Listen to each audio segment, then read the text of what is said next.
government ebeera ne program naye siba ku TV mu 2-3 nga bagamba ze ziri popular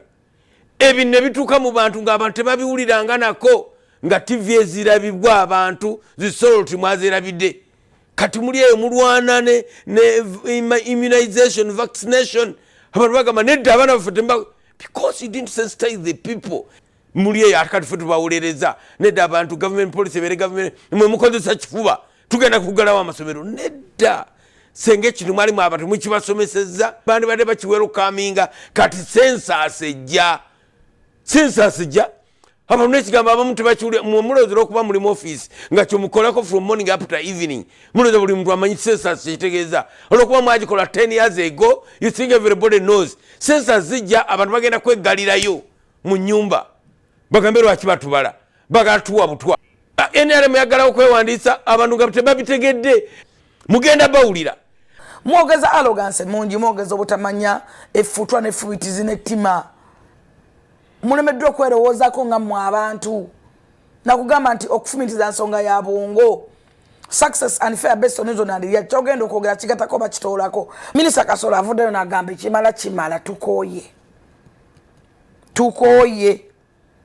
ekigambo kuvumwa kyo tukooye kikome abo abasajja balina obuyinza bwonna minisita naye gwe manyi sipiika gw'ovuma oyo mwana yavuma sipiika wa parliament mumanya nti Amongo kyali mu ggwanga lino mumugende mwe abakyagulanyi nga bavuma bani nti Amongo naawe noyagala ovume kyagulanyi okumuggyako egyo emirimu egivuma tekyetagisa saawa wadde kikaaga ate malaya ekyo kirese bulungi ndi abajjeno babeera bayombagana toteekawo kigambo anti balabira kwono ng'avuma anti ye abatavumye nabo ne bagamba abawabudde avuma kati bwavaayo n'agamba Kateregga nalabye omubuyabuya Kateregga that is kuvuma omukulembeze element gy'olimu oyagala ggwanga nalabye ono omubuyabuya Kateregga ayambadde enkofiira yaffe yamuwaana kansala mulamba alina abantu bakulembera nomwita omubuyabuya bye bakola mpuuga kati yali avuddeyo n'agamba nti bana mulekerawe mu stopping nemutuuka okuvuma omusajja nemumukolamu ennyimba mumukozemu ebinusu by'essente buli watambula nakati babadde ku mukolo gw'abasiraamu nga bawooza mpuuga yalya simanyi mpuuga kikolimu simanyi mpuuga kiki is it true muna Uganda ogenda fuga biti gwagala eggwanga oyagala okwata bbala muno muteeka ku komandizo nga gobanjiza abaana 2 years nga gwe baitedde okubasirya nalabye ono bbalamu ono agamba abaana deni bate mukwano wadde olina emimwa minene aleka naawe n'ab'emitono boogera nedda leka naawe kukati kuvuma ate alina mitono balamu tannawoza mwezi mu offisi mwe mumaze 2 years abaana gwe abasibya kozi yonna eri abaana bokubeera eruzira you are the one kati obadde kugamba tetuvuma ate kati gwotukulembeddemu nvumya eki emirimu eminene alina mitono